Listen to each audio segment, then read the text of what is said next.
Conformément au code de l'urbanisme, une autorisation administrative, permis de construire ou déclaration préalable, est obligatoire dans certaines situations. C'est le cas pour toute construction nouvelle de plus de 20 m² de surface de plancher ou d'emprise au sol, pour un changement de destination d'un bâtiment existant, lors de travaux modifiant les structures porteuses ou la façade d'un bâtiment, lors de la création d'un étage supplémentaire et pour les travaux nécessaires à la réalisation d'une opération de restauration immobilière. À partir du moment où le permis de construire a été accordé par l'administration compétente, la collectivité territoriale ou l'État, et qu'il est affiché en mairie et sur le site, le recours des tiers, notamment les particuliers, est possible dans un délai fixé réglementairement.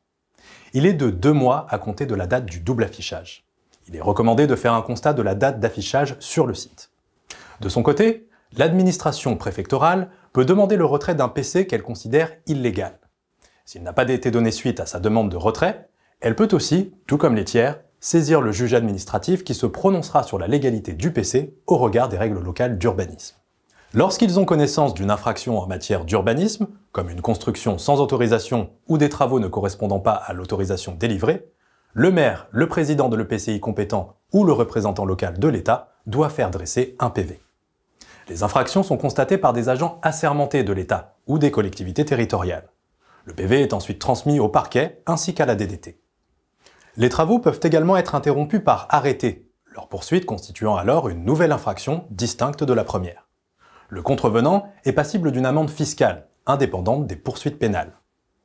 On rappellera également que les inspecteurs du travail peuvent constater des infractions sur les chantiers, plus particulièrement en cas de travail dissimulé ou de non-respect des règles de sécurité.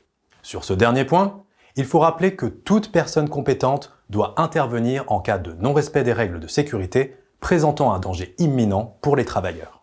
En lien ou non avec le permis de construire, d'autres procédures administratives peuvent être obligatoires en fonction de la situation du terrain. Elles sont pour l'essentiel liées au droit de l'environnement.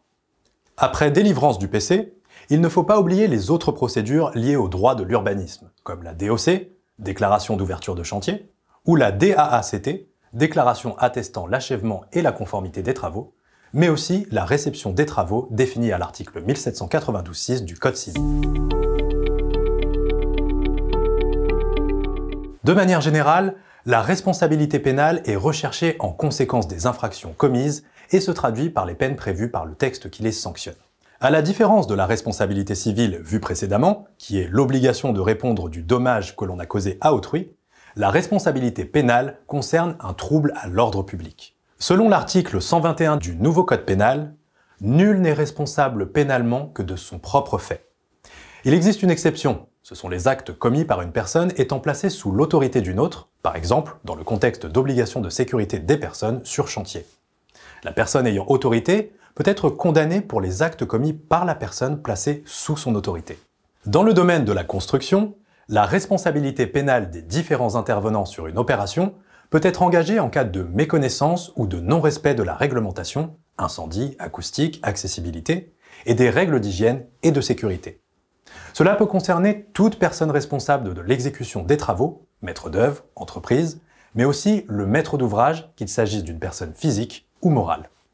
Toutefois, le juge pénal prend en compte la qualité du prévenu et jugera souvent un professionnel de la construction plus sévèrement qu'un maître d'ouvrage non sachant. Attention, le juge peut aller jusqu'à ordonner la destruction d'un ouvrage illégalement construit.